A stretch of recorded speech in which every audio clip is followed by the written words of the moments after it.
Hi, welcome to Video Games Revisited.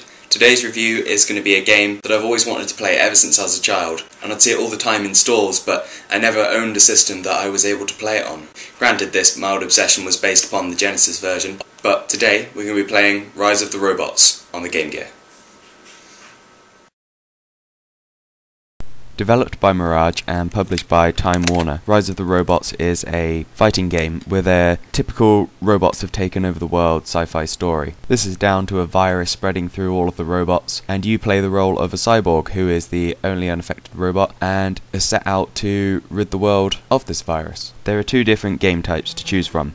Firstly, you have combat training, in which you can choose which of the 5 available opponents you'd wish to fight. And secondly, you have mission mode, which is the main story mode of the game, in which you fight your way through all of the opponents to get to the supervisor and save the world. Now, the first thing you'll notice, and the main bragging point of the game when it was released, is the graphics, which are quite impressive. In fact, in story mode, you'll even be treated to some fairly decent animations of the robots before each fight. And the score and sound effects are also quite good. However, there isn't much variety in the way of environments, which is a shame because on the other console versions, they put a great deal of time and effort into the environments and created some pretty nice looking futuristic industrial arenas. Now, what I find quite impressive about this game is the developers seem to have really taken the time to come up with a story and create their own little universe and distinct look for the game. They even went to the trouble of creating their own little stat screens that show details about the robots and have given each of the robots their own specific role within this world. Unfortunately, the game focuses very heavily on the cyborg protagonist named Koton, and as a result you don't get to play as any other robot but him, even in training mode, which I find a little bit disappointing as I'd like to have seen how the other characters play and not just fought against them.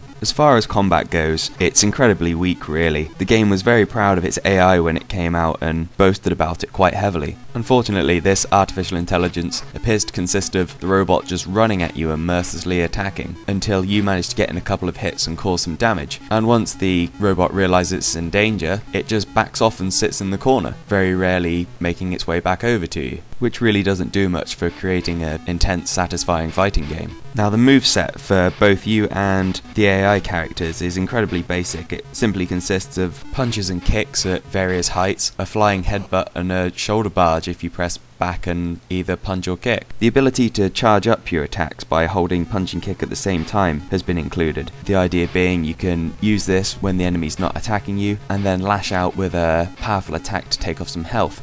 However, the frame rate is pretty bad, and I find a lot of the time when I tried to use this, I didn't even realise the enemy was coming for me and didn't have enough time to react, making this feature kind of null and void. There are no real special moves you can take the time to learn and master to give you the upper hand, so if you're going to try and play legitimately, it's just a case of button bashing and just trying to get in a few lucky hits to stop the robot attacking you. In fact, due to the eccentricities with the AI, whether you're going to win or lose a match is pretty much decided within the first few seconds, as if the enemy manages to get a decent amount of damage on you first of all, he's just going to keep coming and keep hitting you. So I find the most effective way to win a fight in this game is to pretty much just stand still and kick and hope for the best, and when the enemy starts to run away from you, just do a few flying kicks to catch up with him and take him down that way. However, even this strategy can't help you as you progress through story mode, as the computer opponents don't really get more sophisticated as you carry on through them. They just get stronger, meaning their hits can just do more damage, meaning you just have to be luckier and luckier as you get through the game. And the fact that there's no continue system at all means if you lose a match, you're done and you're back to the title screen. It's most frustrating.